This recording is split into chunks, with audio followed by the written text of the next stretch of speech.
გეხსომებათ, რამდენიმე დღის წინ ბანდიტმა ირაკლი კობახიძემ პრემიერ-მინისტრად რომ მუშაობს იმ კაცმა, თქვა რომ რუსთაველის პროტესტი დასრულებულია. გეხსომებათ, რომ მან თქვა ეს სწორედ მაშინ, როდესაც მან დაავალა მეორე ბანდიტ გეკა გელაძეს, ანუ შინაგან საქმეთა მინისტრად წოდებულს, რუსთაველის პროსპექტზე საღამოს 8 ნახევრიდან 8 საათიდან გამოიყვანე შენივე პოლიციის, ანუ მილიციის თანამშრომლები და როგორც გინდა ისე აღკვეთე ის პროტესტი, რომელიც რუსთაველის გამზირზე მიმდინარეობსო. და მართლაც გეკა გელაძემ პოლიციის თანამშრომლები არ აგედედე, ხაზგასმით ვამბობ ამას, ეს მნიშვნელოვანია.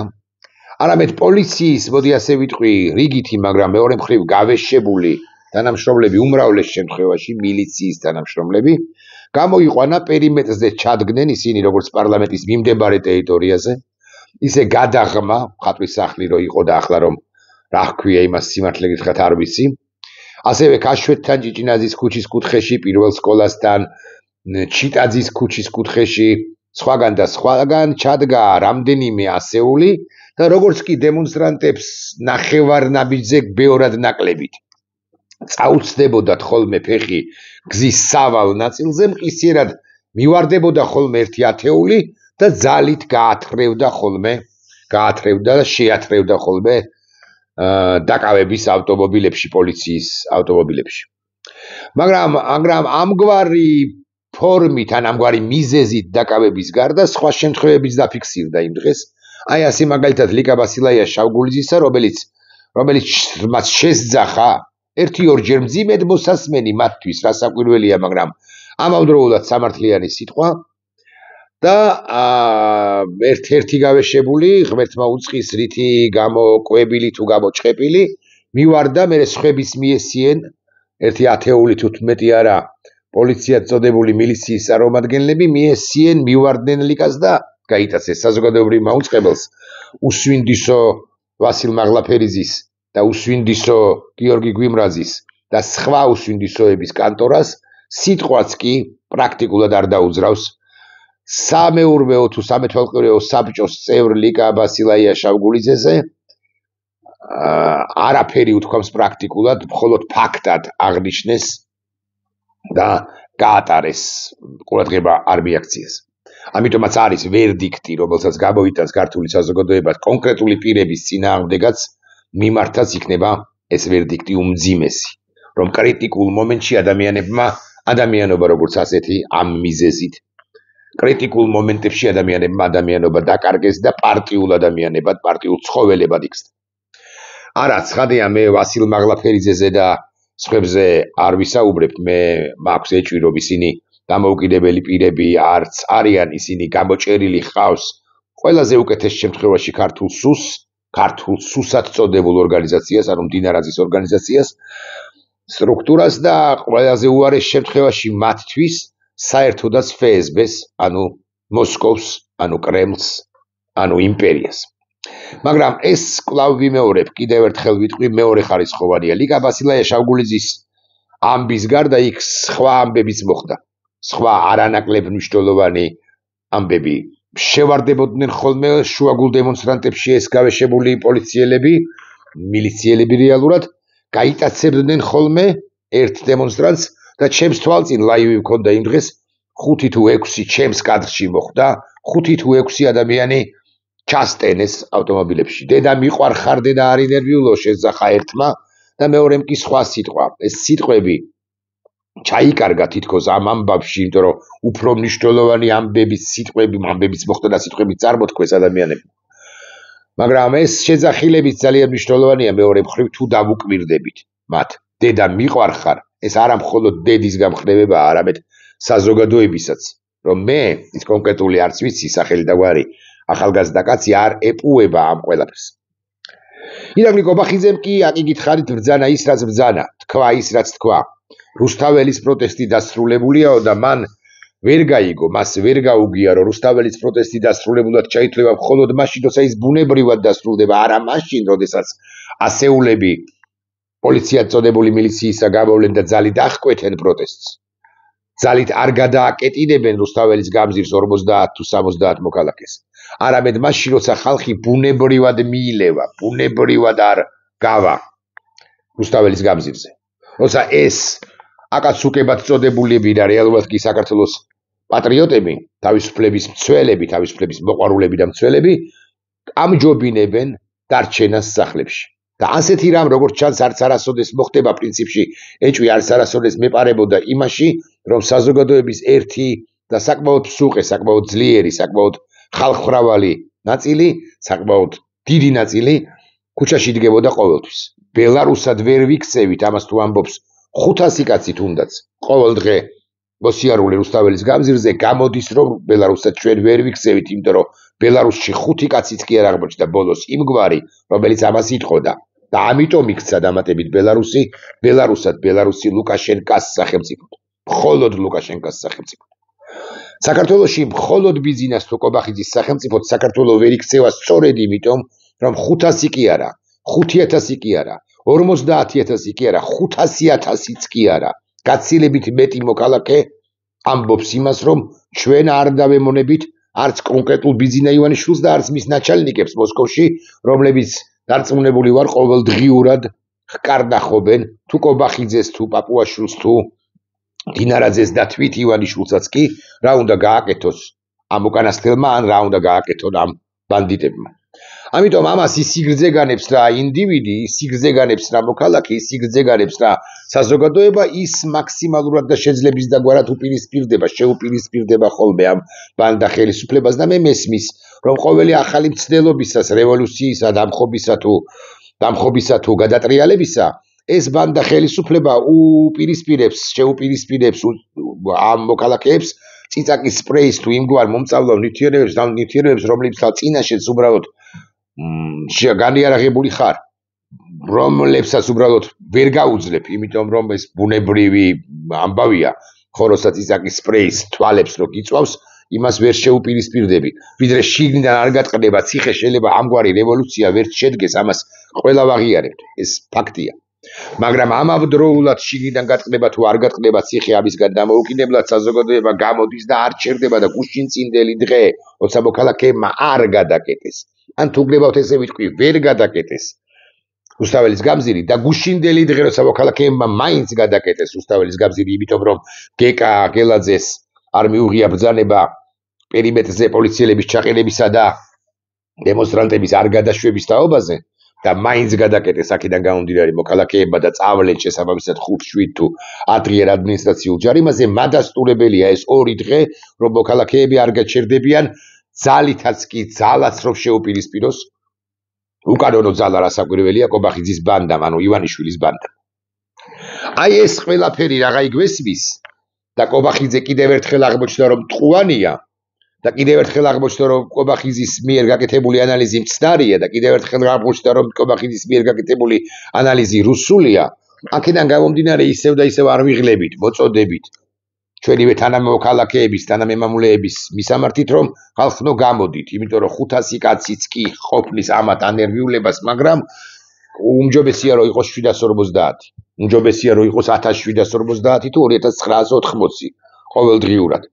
3500-4000 კაცი თუ იქნება, ის 15 დღიანი პატიმრობაშიც კი ვერ წავა, იმ 15 დღიან პატიმრობაშიც კი ვერ წავა, ცალკეული ერთი ინდივიდი, რომელიც ძალიან გულადია ჩვენგან ან ბევრი ჩვენგანისაგან განსხვავებით და გადაკეტავს ხოლმე რუსთაველის გამზირს, იცის რა წინასწარ რომ მეორე დღეს უთუოდ დაიჭერენ, მიაკითხავენ სახლში და ასეთი დაჭერები ისიც თქვენ რომ გაგრძელდა დღესაც. დღეს გამოვა შედარებით ადრე დაპატიმრებულთა ნაწილი, ასე მაგალითად ნინო სვარიძე თუ არ ვწდები გამოსულიც არის და მივწერ როგორც კი ვიდეო ბლოგს დავამთავრებ და წერილი დავუტოვებ ამას გუშინ გადასაცემად. საერთო მეგობრებს გადავეცი, რომ იქნება და როცა გამოვა და ხვდებიან ისინი და ხვდებოდნენ ისინი და გადაეცათ მისთვის. და მეორე 15-ეული თუ 20-ეული 25-ეული უთუოდ შევა და ასე როტაცია დავარქვათ ერთს, არ ჩერდება ადამიანები, რომლებიც გუშინ ამჯობინებდნენ, რომ დარჩენილიყვნენ ტროტუარზე, შეიძლება ზეგ ამ ადამიანებმა გადაწყვიტონ აი ესე სპონტანურად და გადავიდნენ და პირველებმა გადაკეტონ რუსთაველის გამზირი, რაც ძალიან მნიშვნელოვანი და სიმპტომატური და საინტერესოა, იმიტომ რომ ეს ადასტურებს ჩვენი პროტესტის უწყვეტობას და პროტესტის უწყვეტობა გარდაულა და აუცილებელია იმისათვის, და ძალიან მნიშვნელოვან ამბავს მოგახსენებთ, რომ დასავლეთმა კონკრეტულად შეერთებულმა შტატებმა რომელიღაც ეტაპზე საქართველოს გადმოხედოს მოწყალე თვალით, ასე უნდა თქვა, მაპატიეთ, სამოწყალეო რა გვჭირს, მაგრამ მაინც და რომელიღაც ეტაპზე თეთრმა სახმა თუ სახელმწიფო დეპარტამენტმა იკითხოს კი, მაგრამ რა ხდება ამ საქართველოში? ყველგან ყველაფერი მოგვარდა და რა ვერ მოგვარდა ამ ვინმე ოლიგარქი ბიზინა ივანიშვილის პრობლემა, რომელიც ესე სასტიკად თურმე ებრძვის მოქალაქეებს, თურმე უმრავლესობაში გონია რა საკუთარი თავი, აქედან გამომდინარე საკუთარ თავისუფლებას აძლევს, საკუთარივე თავისუფლებას აძლევს, რომ სასტიკი და დაუნდობელი იყოს თუნდაც უმცირესობის, მისეული გააზრდებით უმცირესობის მიმართ თუ წინააღმდეგ. ამიტომ დასავლეთი ამას იტყვის, ვაშინგტონი კონკრეტულად ამას იტყვის, მაგრამ იმისათვის რომ უფრო ხმამაღალი იყოს და უფრო მეტი არგუმენტი ჰქონდეს ეგრეთ წოდებული ოფიციალური თბილისის წინააღმდეგ ოფიციალურ ვაშინგტონს, ამიტომ აუცილებელია ჩვენი უწყვეტი პროტესტი და უწყვეტი პროტესტი გაგრძელდება და არა დასრულდება 26 ოქტომბერს წლის თავზე, მას შემდეგ რაც დე-ფაქტო ხელისუფლებამ გააყალბა არჩევნები და კონსტიტუციური გადატრიალება მოახდინა, ანუ დარჩა ძალის ძალადობით, ძალის გამოყენებით დარჩა, ძალის და ცესკოს გამოყენებით დარჩა ხელისუფლებაში, მიუხედავად იმისა, რომ 350,000 ხმა მიითვისა, როგორ მიითვისაო, იქ ხო იმდენი ბიულეტენია საარჩევნო ურნებში, ყუთებში აღმოჩენილი, რამდენიც არისო. იკითხავს რომელიმე გამოპროტუნებული ქოცი და მე ვიპასუხებ ასე. ერთი პირადობის მოწმობა არ ჰქონია რომელიმე ერთ მოქალაქეს. 20 ჰქონდა საკუთარი სახე ჩაკრული პირადობის მოწმობები, გაცემული მაღალი ალბათობით იუსტიციის სამინისტროს მიერ და უბნიდან უბანზე, ოლქიდან ოლქში, ქალაქიდან ქალაქში დადიოდნენ მოქალაქეები, გამყალბებლები და სხვადასხვა გვარსახერით აძლევდნენ უმრავლეს შემთხვევაში ხმას შესაბამისად. რა პრობლემაა, რომ მიეტაცებინათ, რატო გამორიცხული, რომ მიეტაცებინათ 350,000 ხმა, რამაც გადასძალა კიდეც ოფიციალურ მონაცემებში ცენტრალური საარჩევნო კომისიისა, რომელმაც დაითვალა ჭყალებში პატიოსნად. და საუბნო საარჩევნო კომისიის წევრები ბუნებრივია ვერ ახტნენ და დახტნენ, თუმცა ისინი უმრავლეს შემთხვევაში მოუმზადებელნი არიან, იმიტომ რომ პარტიები მხოლოდ ერთგულების ნიშნით და არა პარტიულობის ნიშნით შეარჩევენ ხოლმე, ერთგულების ნიშნით და პარტიულობის ნიშნით და არა პროფესიონალიზმის ნიშნით შეარჩევენ ხოლმე საუბნო საარჩევნო კომისიების წარმომადგენლებს, რომელთა უმრავლესობამ არათუ საჩივრის დაწერა, არამედ წერა-კითხვაც კი არ იცის, მერქი ასე ვუტრირებს ხადია, მაგრამ მაინც. მაგრამ ამ თემაზე არ ვსაუბრობ ახლა. მე ამ თემაზე უბრალოდ სიტყვა გამექცა. პროტესტი არ სრულდება, პროტესტი არის ყველაზე ლეგიტიმური და ყველაზე დემოკრატიული, ლეგიტიმური სამართლიანი და დემოკრატიული საშუალება შებრძოლების ამ ქართულ რუსულ, რეალურად კი რუსულ ხელისუფლებასთან. და ეს პროტესტია მას, რომ ნერვს აღერღილს არა, მაგრამ ნერვს უშლის ძალიან. ეს პროტესტია, რომ მას ოდესღაც ისეთ და იმგვარ შეცდომებს დააშვებინებს, როგორი შეცდომებიც გაგიკვირდებათ და მასაც კი არ დაუშვია, თუმცა რა შეცდომები არ დაუშვია გასული წლის ნოემბერ-დეკემბრიდან ბიზინა ივანიშვილის ბანდა ხელისუფლებას. ახლა კიდევ ერთი ამბავი და გეკა გელაძე ვახსენე, შესაძლოა არც, მაგრამ მე მგონი ვახსენე, როცა ირაკლი კობახიძემ დაავალა გეკა გელაძეს პოლიციელების გამოყვანა, მეთქი ამ კონტექსტში ვახსენე, მაგრამ ირაკლი კობახიძის დავალებების შესრულება ერთია, გეკა გელაძის მხრიდან და იმ დაზობებული უმრავლეს შემთხვევაში პოლიციელების გამოყვანა რუსთაველის გამზირზე და მიმდებარე ქუჩებზე, მიმდინარე აქციებზე, ჭიჭინაძეზე, ჩიტაძეზე, მიმდებარე ტერიტორიაზე, ქაშვეთთან, შუაგულ რუსთაველზე თუ ფურცელაძეზე თუ ასე შემდეგ და ასე შემდეგ, ალექსანდროვის ბაღში, ახლა რა ქვია 9 აპრილის ბაღი თუ არ ვწდები და არ ვწდები. ეს ერთი ამბავია, მაგრამ მეორე ამბავია გეკა გელაძის სხვა დავალების თაობაზე, რომელსაც შეეხება ჩემი ვიდეობლოგის მეორე ნაწილი დაახლოებით 5-6-7-8 წუთიანი. იცით თქვენ, რომ რამდენიმე ხნის წინ ბატონი გელაძე იმყოფებოდა ისრაელში, ატყდა ერთი ვაიუშველებელი, მათ შორის დაპატიმრებული ლიკა ბასილაია შავგულიძეც და არა მხოლოდ ლიკა ბასილაია შავგულიძე, არამედ სხვებიც წერდნენ, კითხულობდნენ კი, მაგრამ რა უნდა გეკა გელაძეს ისრაელში, რატომ ჩავიდა თელ-ავივში ეს ჩვენთვის არაპატივსაცემი კაცი, ვის შეხვდა, რატომ შეხვდა და სხვა ინტერპრეტაციები, ინსინუაციები, ვერსიები გაჟღერდა ამასთან დაკავშირებით. ეს დაიმახსოვრეთ, ანუ გეკა გელაძე იყო ისრაელში. რატო იყო? ამასთან დაკავშირებით დიდი კითხვის ნიშანი არსებობს ამ წამამდე. მე გიპასუხებთ ჩემს ვერსიას კი არა, ჩემს ხელთარსებული ინფორმაციის თაობაზე მოგახსენებთ დაახლოებით 2 წუთში, 3 წუთში. ახლა მეორე ამბავს შეხედეთ. იცით თქვენ, რომ ლეგიტიმური სამიზნე ხდება ყულებში არსებული უკრაინელების ლეგიტიმური სამიზნე ხდება ყულებში არსებული ნავთობგადამამუშავებელი ქარხანა, რომელმაც რუსული ტანკერიდან მიიღო ნავთობი, ნედლი ნავთობი, რომლის გადამუშავებასაც აპირებდა თუ აპირებს და რომელიც უკვე საწვავის ბენზინისა თუ დიზელის საწვავის სახით უნდა დაუბრუნოს ამავე ტანკერს, რომელმაც თავის მხრივ უნდა ჩაიტანოს ეს ყველაფერი მაგარი ალბათობით ყირიმში. ყირიმში ან ნოვოროსიისკში. იცით თქვენ რომ ერთი ამბავია და ამის შემდეგ ატყდა ჩვენს მიერ, მათ შორის ჩემს მიერაც და ავტეხეთ ერთი ამბავი, რომ ლეგიტიმური უკრაინელების ლეგიტიმური სამიზნე ხდება ყულების ნავთობგადამამუშავებელი ქარხანა. მართალი ვარ. რა საკვირველია დამოუკიდებლად იმისა, მოგწონს თუ არა მაკა ასათიანი ვიზუალურად და წარმოუდგენელია რომ არ მოსწონდეს 98% მოქალაქეებისა. ამის მიუხედავად მაკა ასათიანის ვიზუალი აქ არაფერ შუაში არ არის. არც ფშხილის ზომა და არც თითის სიგრძე. არა.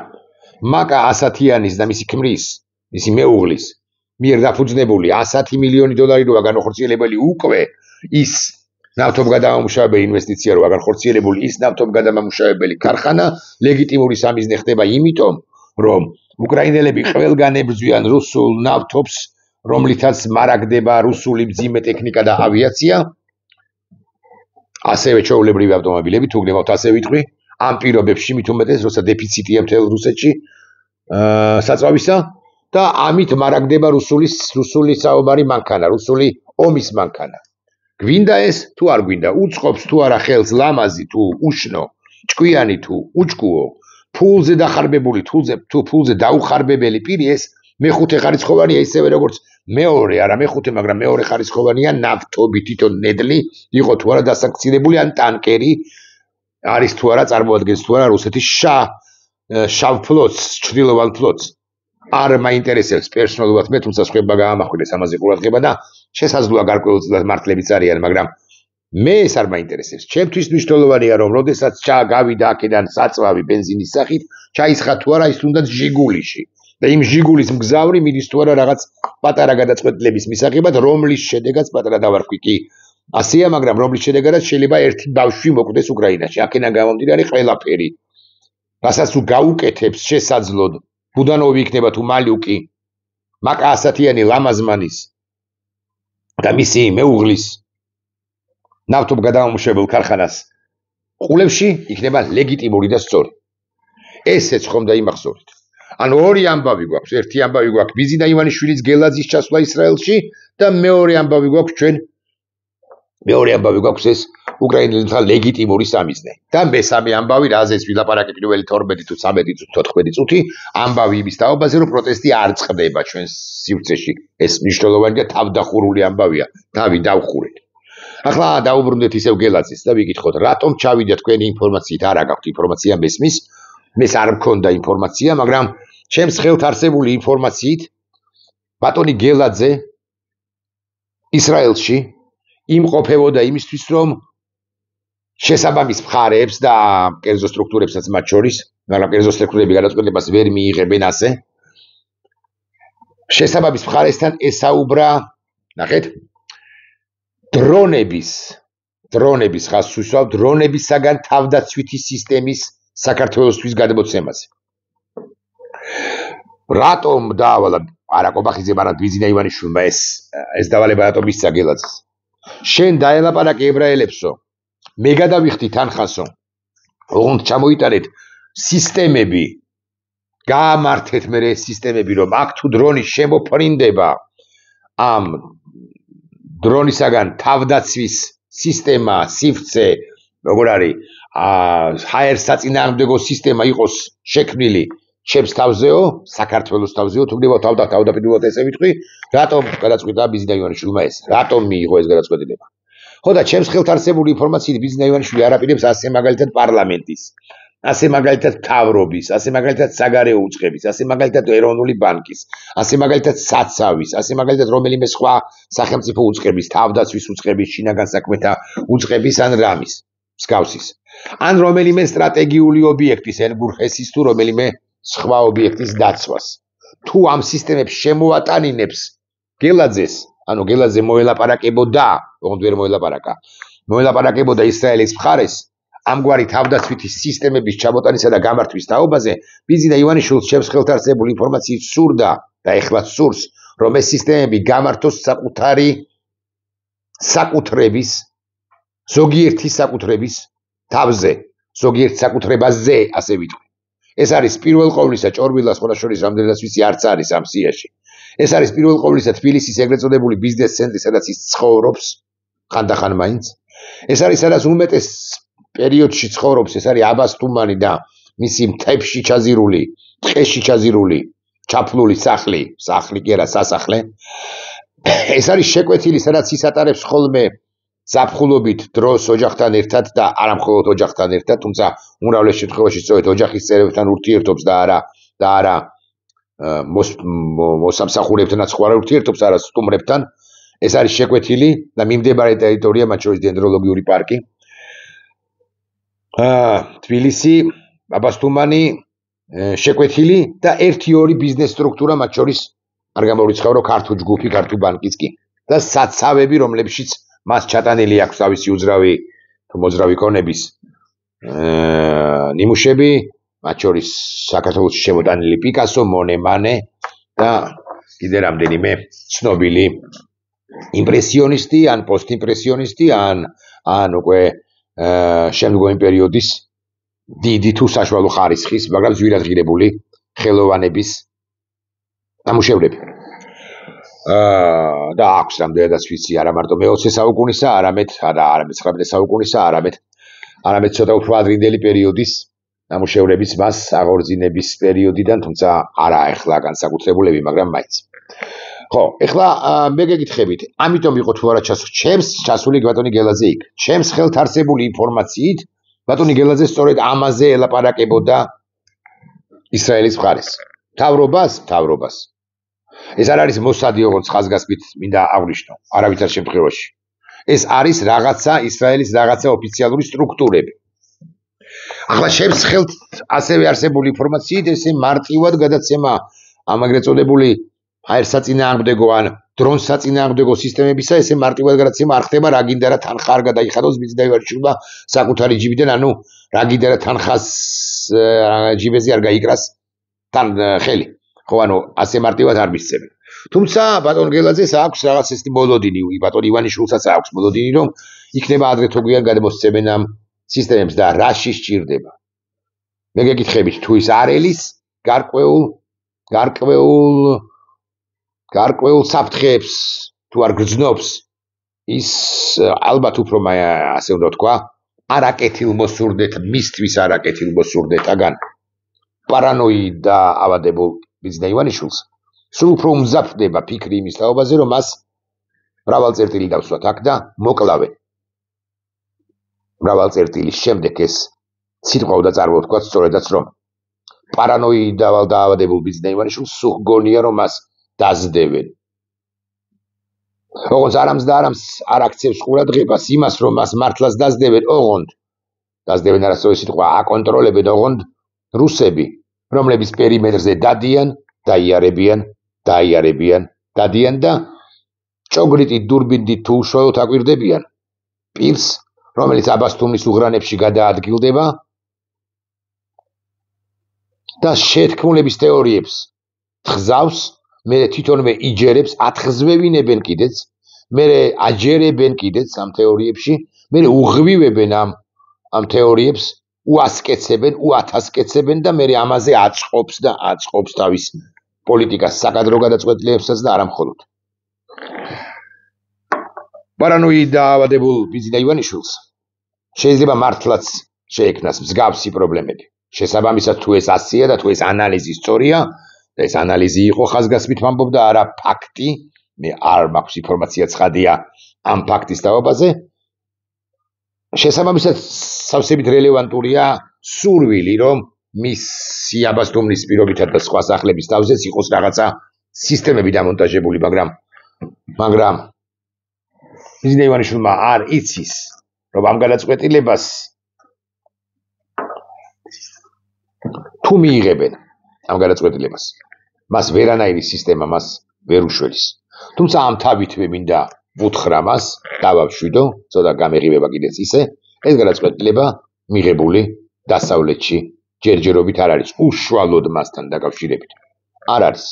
მეცაც გეტყვით, ყულებთან დაკავშირებითაც არ არის. თლად ობიექტური თუ ვიქნები მიღებული გადაწყვეტილება, უბრალოდ განხილვის სტადიაშია ყულევის საკითხი, იმიტომ რომ ყულევის ნავთობგადამამუშავებელი ქარხანაა კი გითხარით, რომ შეიძლება ეხმარება რუსეთს უკრაინელი ბავშვების და მოხუცების და ქალების მკვლელობაში, გამოდის რომ ეხმარება, თუ ეს დადასტურდა და ბიზინა ივანიშვილი უშუალოდ ბიზინა ივანიშვილთან დაკავშირებით განხილვის სტადიაშიც კი არ არის, მინდა დავამშვიდო ის. და უნდა დავურთო ეს ბოლო სიტყვა ჯერჯერობით. ახლა მე გეკითხებით, უნდა ვიყოთ თუ არა ჩვენ ქუჩაში და საზოგადოებამ უნდა უთხრას თუ არა დასავლეთს, მათ შორის უკრაინასაც, რომ ჩვენ ვებრძოდით რუსულ რეჟიმს საქართველოში, ბუნებრივია ბევრი თქვენგანი, ზოგი თქვენგანის გამოკლებით მეტყვის, რომ ჩვენ მართებულადაც ვიქცევით ქუჩაში რომ ვართო და მე თქვენ შეგიბრუნებთ ზოგიერთ კითხვას, თქვენ იყავით აქციაზე გუშინ, დღეს აპირებთ 26-ია დაგეგმილი, დიდი აქცია, გამოხვალთ, გამეცნობით, დარწმუნებული ვარ არა, იმედი მაქვს რომ კი, ნახვამდის.